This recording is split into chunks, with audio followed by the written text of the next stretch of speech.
Hello tout le monde et bienvenue dans le podcast Au fil de la vie. Je suis Stella Monteil et je suis ravie de vous accueillir ici. Dans ce podcast, nous allons aborder des sujets liés à la connaissance de soi, au développement personnel et au micro-macramé. Rien à voir, me direz-vous, mais ce sont des sujets qui me passionnent dans la vie. Le macramé est une technique de tissage à la main que j'utilise pour créer des bijoux autour de pierres et autres matières. J'ai créé Soliluna Macramé pour partager ma passion et aider les femmes à reconnecter à leur créativité à travers cet art. J'ai été fascinée et je suis encore souvent surprise par l'impact que peut avoir cette pratique dans la vie des femmes et les changements concrets qui s'opèrent dans leur vie. Depuis 10 ans, je me forme et me fais accompagner pour davantage me connaître et me créer la vie qui m'inspire. Et j'avoue, c'est la plus belle exploration de ma vie. Je suis plutôt sans filtre et un peu faux-folle, alors bienvenue dans mon univers. Salut tout le monde, j'espère que vous allez bien, que vous avez bien démarré l'année. J'avais très envie de faire un podcast en janvier, donc je m'y prends un peu au dernier moment, mais franchement, j'ai mis du temps ce mois de janvier à réaliser qu'on avait changé d'année. C'est comme si je me retournais là. D'un seul coup, il s'est passé 3 semaines et je suis là, mais attends, le nouvel an, c'était hier en fait, c'est quoi ce trip? Il y a vraiment un truc au niveau du temps que je trouve, bon, je le savais, on me l'avait dit, que plus tu avances en âge et plus le temps passe vite, mais purée que ça se vérifie et encore plus, je trouve, quand on a des vies remplies. Enfin, bon, en tout cas, je suis un peu dans ce constat de que ça va vite et que c'est hyper important du coup de profiter et de clarifier vraiment, genre, où est-ce que je vais mettre mon énergie, qu'est-ce que je vais faire de mon temps. Et le début d'année, pour moi, il est assez propice pour faire ce travail-là, de me dire, ok, déjà, je peux faire un bilan de l'année écoulée, qu'est-ce que j'ai envie de laisser, qu'est-ce que j'ai envie de garder, qu'est-ce que j'ai reçu, qu'est-ce que j'ai appris, qu'est-ce qui m'a blessé, enfin voilà, aller un peu explorer tout. Et puis après, qu'est-ce que j'ai envie de faire cette année, qu'est-ce que j'ai envie de changer. Et là, la première chose que je vous partage, c'est cette notion du temps qui passe. Et du coup, je crois que j'ai vraiment envie cette année de revenir. Je crois que je vais relire le bouquin Le pouvoir du moment présent là, parce que j'ai besoin vraiment, j'en parlais hier avec une copine, on était dans un sauna et on parlait de ce livre et je crois que j'ai besoin de reconnecter avec la puissance de l'instant et de pouvoir savourer vraiment chaque minute. Voilà, parce que ça va trop vite et que ça me fait flipper en fait de me dire que si je fais rien, l'année elle va passer exactement comme ce mois de janvier. Et c'est pas ce que je me souhaite, mais alors du tout quoi. J'ai pris un temps pour faire mon bilan. D'habitude, je le fais vraiment tout début janvier. Cette année, je sais pas ce qui s'est passé, mais c'est pas grave. J'ai fait ça la semaine dernière et j'ai pris une demi-journée pour aller introspecter à l'intérieur de moi tout ce qui s'était passé, aller prendre du temps, juste me sentir disponible pour aller revisiter en fait mon année et faire le bilan. Et quand on fait un bilan, ce que je trouve intéressant, enfin moi en tout cas avec mon activité pro, j'aime bien séparer le pro du perso parce que le pro était très très long à faire pour aller vraiment prendre de la hauteur. Et puis c'est faire un bilan, c'est pas juste se dire il s'est passé ça, c'était trop nul. En fait, c'est prendre de la hauteur, c'est de dire ok, là sur l'instant, en fait, c'était vraiment dur, mais qu'est-ce que ça m'a permis, qu'est-ce que j'ai appris, d'essayer aussi de changer ses perceptions par rapport à des choses qu'on a vécues. Et je parle de ça parce que c'est vraiment ce qui s'est passé pour moi. Donc je vais commencer sur le pro, mais en tout cas, j'ai eu beaucoup de challenges cette année. Je crois que c'était la première année depuis que j'ai une activité entrepreneuriale où j'ai un peu... j'en ai eu marre, quoi. Enfin, j'en ai eu marre. Disons que c'était lourd. Il y a eu moins de légèreté que d'habitude. L'équipe s'est agrandie. J'ai eu plus de responsabilités. Il y a un truc un peu trop sérieux qui est venu aussi s'ajouter à tout ça. Parce qu'en fait, avoir une entreprise, c'est pas que du freestyle. Ça demande... d'être structuré, d'être organisé, d'avoir des bonnes fondations, ce que je n'avais pas forcément et ce qui n'est pas forcément ma force même du tout. Et donc du coup j'ai passé beaucoup de temps cette année à mettre de l'énergie dans des endroits qui ne sont pas forcément fluides et faciles pour moi, comme justement structuré. On a créé le groupe, on a fait la scission des sociétés, on a été en relation avec des avocats, avec des cabinets de ci, de ça. Et en fait, moi, c'est pas mon kiff, mais du tout. Et du coup, ça m'a un peu pris de l'énergie en même temps. Et c'est pour ça que je trouve que c'est important de prendre un de faire un pas de côté en fait, c'est parce que je pourrais me dire ah bah ça me saoule, j'arrête ou je vais pas aller dans l'inconfort. Mais en fait si, parce que cet inconfort là il me permet aussi de passer au niveau d'après. Je peux pas, il y a des choses dans la vie où moi j'ai la conviction qu'il y a toujours deux aspects dans une situation. Et donc là, j'ai vraiment vécu et ressenti la lourdeur de certaines situations, même dans le management, parce que je me retrouve à gérer une équipe, c'est quelque chose que j'ai jamais fait, c'est quelque chose qui n'était pas prévu, que j'avais pas anticipé, où je me suis pas formée, voilà. Et donc du coup, avec tout aussi qui je suis, enfin il y a beaucoup d'humains là-dedans, et moi, ça m'a pris beaucoup d'énergie.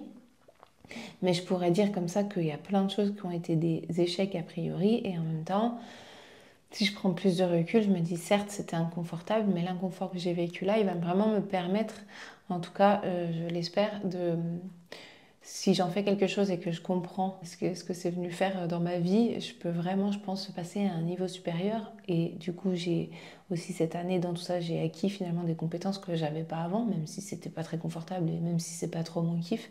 Elles vont m'être utiles en fait pour aller vers mes rêves. Donc à un moment donné, c'est important aussi de se re-questionner sur la direction qu'on prend. Et est-ce que moi, dans le cadre par exemple de mon entreprise, j'ai pris une direction où ça a beaucoup pris d'ampleur cette année, et c'est vraiment, ça me fait la sensation que c'est devenu une vraie entreprise entre guillemets, comme un truc un peu vraiment, ça y est, on est des grandes quoi. Et en même temps, ça me fait peur. Mais si je veux être cohérente par rapport aux rêves que j'ai pour Soliluna, à ce que je veux construire, et là où je veux emmener cette entreprise, c'est un passage qui fait partie du processus. Donc je ne peux pas l'esquiver. Et si je refuse de vivre l'inconfort qui va avec, eh ben, je me prive aussi de là où je veux aller, du rêve que je veux vivre. Donc voilà, le bilan de cette année, pour résumer, pour moi en termes pro, il y a eu beaucoup de belles choses. On a fait beaucoup de projets. Il y a eu le lancement de l'académie qui a été super en fin d'année. On a eu beaucoup de nouveautés. On a fait des stages de cercle de femmes et de macramé. Donc j'ai vraiment pu apporter des pratiques qui sont importantes et fortes pour moi et les apporter à mes clientes. Donc assumer un peu plus mon côté spirituel, développement personnel, et l'offrir aussi de manière plus assumée à vous, au monde. Et voilà, on a eu des temps forts aussi en équipe, j'ai noté plein de choses super chouettes, mais le goût qui me restait quand même globalement de mon année, c'était vraiment ce sentiment, comme je vous disais, de lourdeur, de manque de fun, voilà tout ça. Et en fait, c'est aussi parce que comme j'ai fait le choix de renforcer les fondations d'entreprise, de solidifier toute la partie juridique, etc., pour être plus solide pour la suite. Donc, c'était pas sexy pour moi par rapport à qui je suis et mes forces et tout ça. Et en fait, ça explique aussi, du coup, cette sensation que je ressens parce que j'ai mis mon énergie dans des choses qui me nourrissent pas vraiment. Mais c'était avec une vision plus long terme. Donc, encore une fois, ça fait du sens si je regarde d'une manière plus large. Après, l'idée, c'est pas de rester pendant 1000 ans dans cette situation et de m'installer dans un truc où je ne vais faire que du management et où je vais faire que de la gestion d'entreprise pendant les prochaines années, parce que sinon je vais mourir. On se le dit, je ne vais pas supporter longtemps du tout. Mais c'était nécessaire que je mette mon nez dedans à ce moment-là, et du coup ça me donne aussi de la clarté sur qu'est-ce que je veux faire cette année et comment je vais faire pour ramener de la légèreté, pour pouvoir retrouver plus de créativité, plus de gaieté, plus de joie, plus de fun dans mon travail. Et je pense que du coup, voilà, c'est toute une question de cycle et de phase, et savoir surfer avec ça sans s'attacher trop à ce qu'on vit. C'est ça qui est parfois un peu dur, parce que quand on vit des périodes inconfortables, eh ben, on s'y attache et après on se dit, on s'identifie à ça, alors que c'est juste des passages, donc des cycles, et plus on surfe et plus on est sur le flow, et ben moins c'est difficile et moins ça dure longtemps. Donc là, je sais qu'il y a une nouvelle phase qui m'attend, en plus avec des fondations plus solides, donc finalement c'est plutôt chouette pour la suite. Donc on a plein de projets pour 2024, je vous en parlerai après. Peut-être, je sais pas, je suis en freestyle encore sur ce podcast comme bien souvent. D'ailleurs, je sais pas, j'ai bien envie de les continuer pour cette année, et je me dis, allez, vas-y, Stella, tu les fais avec plus de régularité, genre tu sors un podcast par semaine ou tous les 15 jours, mais tu t'y tiens. Mais en fait, j'y ai pensé dans ma tête, mais j'ai dit, mais non, mais je vais pas dire ça, parce qu'en fait, j'ai l'impression que c'est le genre de décision que je vais prendre là en début d'année, et je sais pas pourquoi, je sens que je vais pas pouvoir m'engager pour de vrai. Donc je verrai si j'arrive à avoir de la régularité, mais je vais pas du tout me mettre la pression avec ça, c'est pas la priorité et ça me fait juste trop plaisir parfois de déposer des choses et de vous partager des choses avec ce format-là. Et si bien sûr vous réclamez et que vous kiffez, j'essaierai de faire au max pour fournir plus de contenu ici. Mais sinon, je vais y aller en fonction du reste aussi, de tout ce que j'ai envie de mener. Je n'ai pas encore fini de prioriser ce que j'allais mettre en place cette année. Donc voilà. Sinon, j'ai aussi fait donc mon bilan perso et ce que je me suis rendu compte et qui était vraiment très beau. Et c'est pour ça qu'en fait, prendre le temps de vraiment plonger à l'intérieur de nos souvenirs, de ce qu'on a vécu, et de ressentir tout ce qui s'est passé, ben, ça permet d'aller plus en profondeur que juste se poser la question, ah, petit bilan de l'année, machin, et puis ça dure 5 minutes, t'as pas le temps de rentrer en profondeur, tu vois. Donc l'idée, c'est vraiment de prendre ce temps pour y aller. Et donc, mon bilan perso, ce que j'ai observé, c'est que en fait, ça a été super riche pour moi. J'ai eu l'impression, contrairement aux pros, d'être vraiment présente, d'être plus actrice de ma vie perso, de faire, d'avoir des vrais liens avec mes copines. On s'est instauré des temps tous les mois pour se retrouver et on a calé ça parce que sinon en fait on se voit jamais.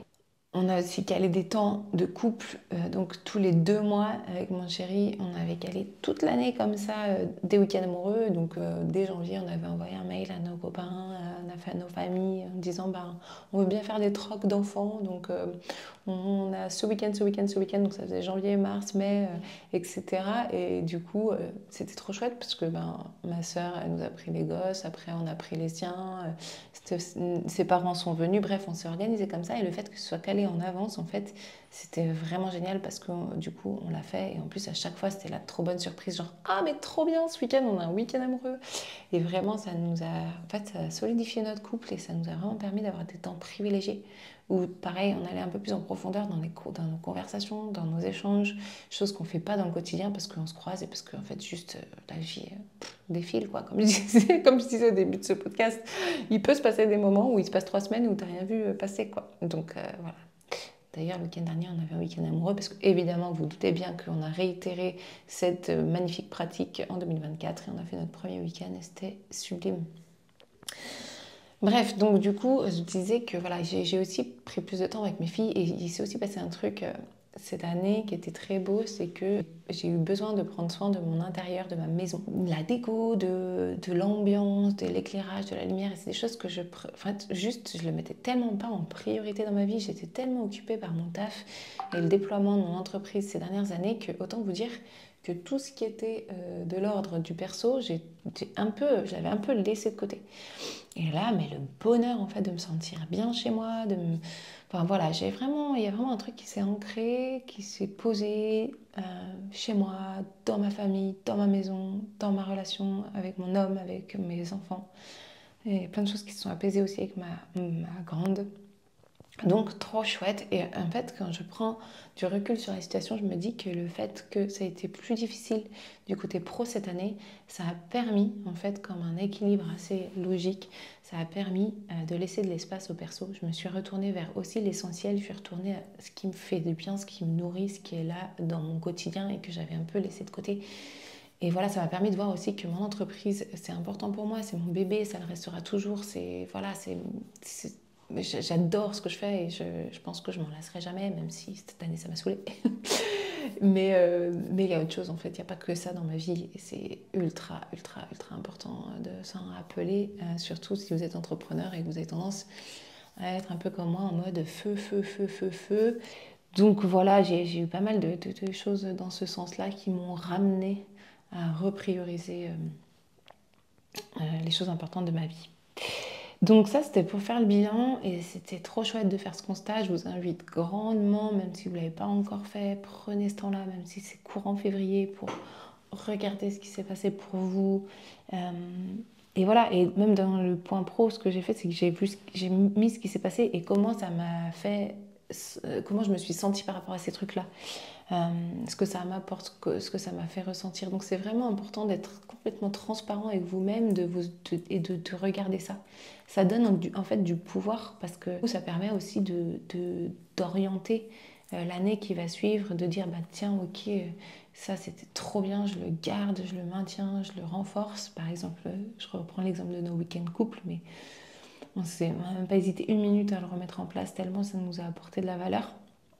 Et puis il y a d'autres choses que bah, on va se dire ah, ça par contre j'ai pas du tout envie de le garder et au contraire j'aimerais bien m'en débarrasser. Donc je vais mettre de l'énergie pour faire en sorte que ça aille dans ce sens-là. Donc moi, côté pro, j'ai pas encore trop fait mes objectifs perso de cette année parce que en fait j'ai l'impression que j'ai plutôt envie de continuer sur cette lancée, donc de prendre soin de mon couple, de prendre soin de ma famille et de ma famille au sens élargi aussi, de prendre soin de mes relations dans leur globalité, du lien que j'ai avec les gens et de savourer. Il y a aussi cet objectif d'être dans le moment présent, de savourer vraiment tout, de ressentir vraiment tout ce que je peux vivre et tout ce qui m'est donné de vivre. Ça, c'est un objectif perso, de m'amuser, de rire beaucoup. Ça, c'est trop important pour moi, franchement, mais quand je rigole pas assez, je crois que je m'éteins aussi à petit feu, donc ça, c'est trop une base. Voilà, et dans le côté pro, en fait, 2024, déjà, c'est l'année de la chatte. Ça, c'est une pote qui me l'a dit. Je lui ai dit, mais en fait, Amande, ça rime pas, 2024, l'année de la chatte. Et elle m'a dit, mais si, on s'en fout, de toute façon, 2024, c'est l'année de la chatte. Alors toi, tu vas avoir de la chatte dans quoi? Alors pour ceux qui ne savent pas, avoir de la chatte, ça veut dire avoir de la chance. Et, et du coup, ben, je suis assez assez d'accord avec cette idée-là. Enfin, en tout cas, ça me plaît, cette idée de me dire qu'en 2024, on va tous avoir de la chatte et que ça va être super. Bon, voilà, en fait, je dis ça parce que c'est ce que j'ai écrit sur mon cahier. Je regarde et là, c'est écrit 2024, l'année de la chatte. J'avais pas vraiment prévu de vous partager ça, mais moi, ça me fait beaucoup rire. Et voilà, et j'ai mis j'ai jeté plein de mots sur ce que j'avais envie de vivre en termes pro, parce qu'on a beaucoup de projets et qu'il faut faire des choix. Et puis voilà, j'ai reposé les valeurs de Soliluna, l'état d'esprit. J'ai aussi parlé de l'image, de qu'est-ce que je pense que les gens voient de Soliluna, qu'est-ce qu'on représente pour eux. Enfin voilà, je suis vraiment allée creuser en écrivant à chaque fois tout ce qui me venait. Et on a des valeurs dans l'entreprise qui sont super atypiques, donc j'ai revérifié aussi si ces valeurs-là, elles étaient toujours cohérentes pour moi. Et c'est clair et net que la première valeur de Soliluna, c'est l'amour. Et que c'est une valeur que je me souhaite, que je nous souhaite à toute l'équipe et que à tous les gens qui nous entourent d'incarner. L'amour déjà de soi et puis l'amour aussi de l'autre. Voilà, pour l'amour pour la vie. Pour tout ce qu'elle nous offre, c'est peut-être un peu chez Père, un peu bisounours, mais pour moi c'est la base en fait. Donc je nous souhaite dans tout ce qu'on fait de cultiver l'amour et que ce soit le cœur et le centre de tous nos projets. Et puis on a aussi, je ne vais pas toutes les détailler, mais on a l'audace d'oser, de se lancer, d'aller vers l'inconnu. La confiance aussi. Enfin, moi, j'ai noté la confiance en la vie et en sa sagesse parce que pour moi, il y a vraiment une intelligence supérieure où il y a plein de choses qu'on vit où on ne voit pas le sens tout de suite. On se dit, mais pourquoi je vis ça? Mais en fait, la vie, elle est ultra intelligente et elle te dépose sur un plateau ce que tu as besoin de vivre pour grandir à ce moment-là. Et même si c'est ultra inconfortable et même si c'est ultra trash, il y a des moments en fait où moi, je ne peux pas me dire que la vie n'a pas une intelligence. C'est que du hasard ou qu'il y en a qui n'ont pas de chance et qu'il y en a qui ont de la chance. Bien sûr, on n'est pas du tout tous au même endroit, on ne part pas du tout tous avec les mêmes facilités. Puis c'est une illusion de croire que tout est possible ou qu'on peut tout faire. Bien sûr, moi j'ai une chance complètement de malade d'avoir grandi dans un pays comme la France et d'être née dans une famille comme la mienne, c'est une chance de ouf. Mais par contre, la vie, je suis persuadée qu'elle nous aime tous et qu'elle est vraiment là à notre service pour qu'on grandisse chacun personnellement de là où on part et puis pour aller là où on a envie d'aller. Bon, voilà, c'est ma croyance, je vous la partage. Après, je suis complètement au clair sur le fait qu'il y a des gens qui pensent certainement pas ça et qui ont des avis différents. Mais en tout cas, moi, c'est une croyance qui me nourrit et qui me permet d'avancer dans ma vie. On a aussi comme valeur évidemment la créativité, parce que je crois que c'est vraiment le cœur de notre métier, ce qu'on transmet, la reconnexion à cette créativité. et authenticité, parce que c'est aussi ce qui fait de nous une entreprise un peu atypique, et c'est ça, j'aime ça en fait, c'est le fait on puisse, et d'ailleurs il y a une de mes salariées qui vient de rentrer dans l'équipe et qui me partageait ça, qui me disait mais c'est rare dans les entreprises de pouvoir vivre ça, de pouvoir avoir de la transparence, de pouvoir rester nous-mêmes, rester entière, tout se dire et être accepté totalement comme on est. Voilà, donc ça c'est nos valeurs. Et du coup, dans tout ça, j'ai revu aussi les buts de l'entreprise, les grands buts de Soliluna, et j'ai clarifié du coup mes 5 priorités pour 2024. Et je vais les prendre dans l'ordre, et puis je vais essayer cette année de vraiment faire focus là-dessus. Après, j'aurai plein d'autres petits objectifs et choses que j'ai envie de cultiver et de développer, mais en tout cas, ces priorités-là, c'est ce qui est le plus important pour moi. Donc déjà, je vous les partage parce que voilà, comme ça pourra vous donner peut-être des idées, puis parce que c'est aussi l'objet de ce podcast. Mais la première, au début, que j'avais mis en dernier, je l'ai remontée en première parce qu'en fait, finalement, sans ça, ça peut être compliqué de faire le reste. En fait, aujourd'hui, je ressens fort un besoin d'optimiser mon organisation et d'être plus efficace et structurée. Je suis quelqu'un de très créative et de très lunaire, enfin solaire, ce qu'on veut, non, c'est l'opposé, mais en tout cas, je suis un peu une planète quand même dans ma façon de fonctionner, et je peux être ultra efficace sur certains trucs, mais dans mon organisation, j'ai l'impression que je perds du temps parce que je me disperse. Donc mon objectif, en tout cas ma priorité numéro 1, ça serait de moins me disperser et d'optimiser mon organisation dans ce sens-là.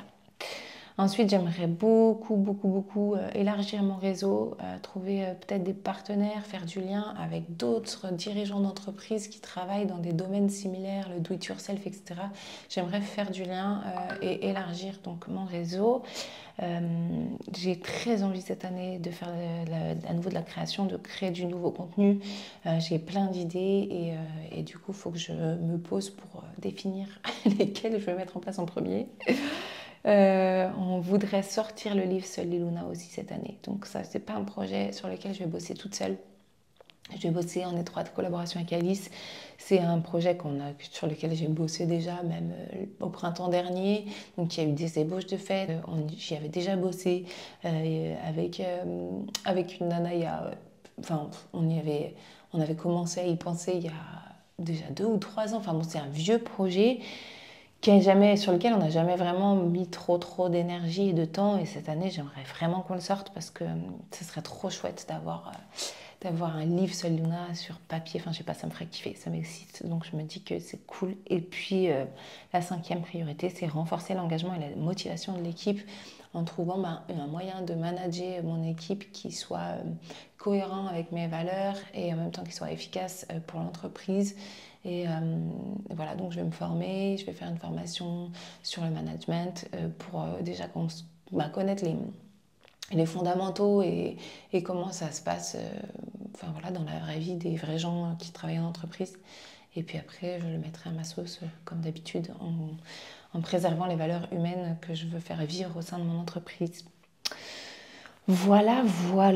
Eh bien, j'espère que ça vous aura plu d'écouter mes petites aventures. Voilà, j'ai hâte de faire aussi d'aller un peu plus en profondeur sur ce que je veux vivre personnellement, parce que pour l'instant, c'est un peu dans la continuité de ce que j'ai vécu l'année dernière, mais je pense que je vais préciser un peu plus des choses concrètes, parce que je crois profondément que plus on est concret, plus on a de chances de voir se manifester des choses dans la matière. En fait, c'est très... et c'est une évidence quand on le dit comme ça, mais il faut le faire. Mais en fait, quand tu ne sais pas où tu vas, tu vas nulle part. Et quand tu sais où tu vas, ça te donne une direction. Et même si le chemin il est un peu laborieux, même si ça change de route, même si on prend des détours, au moins on avance, au moins on sait où est-ce qu'on veut aller. On est animé par un but, un objectif. Et ça, je trouve que c'est hyper stimulant. Et je comprends tout à fait les gens qui n'ont pas envie de faire d'objectifs et aussi les déviances de tout ça et la pression et la culpabilité que ça peut créer dans certains contextes. Donc je suis toujours à prendre avec des pincettes, mais en tout cas se questionner sur soi, ce qui est important pour soi, ce qu'on a envie de cultiver, ce qu'on a envie de vivre. Je trouve que c'est des questions à se poser qui sont importantes, qui vont donner des clés et qui vont permettre d'aller vers une vie qui nous fait kiffer en fait, qui nous fait vibrer et qu'on a envie d'expérimenter. La vie est très très courte et ça passe vite et je trouve que c'est trop dommage de la passer à vivre des choses qui nous font souffrir beaucoup. Et je trouve que en fait, je crois que les émotions entre guillemets négatives, elles sont ultra nécessaires et ultra les bienvenues, mais elles ne doivent pas prendre toute la place dans nos vies.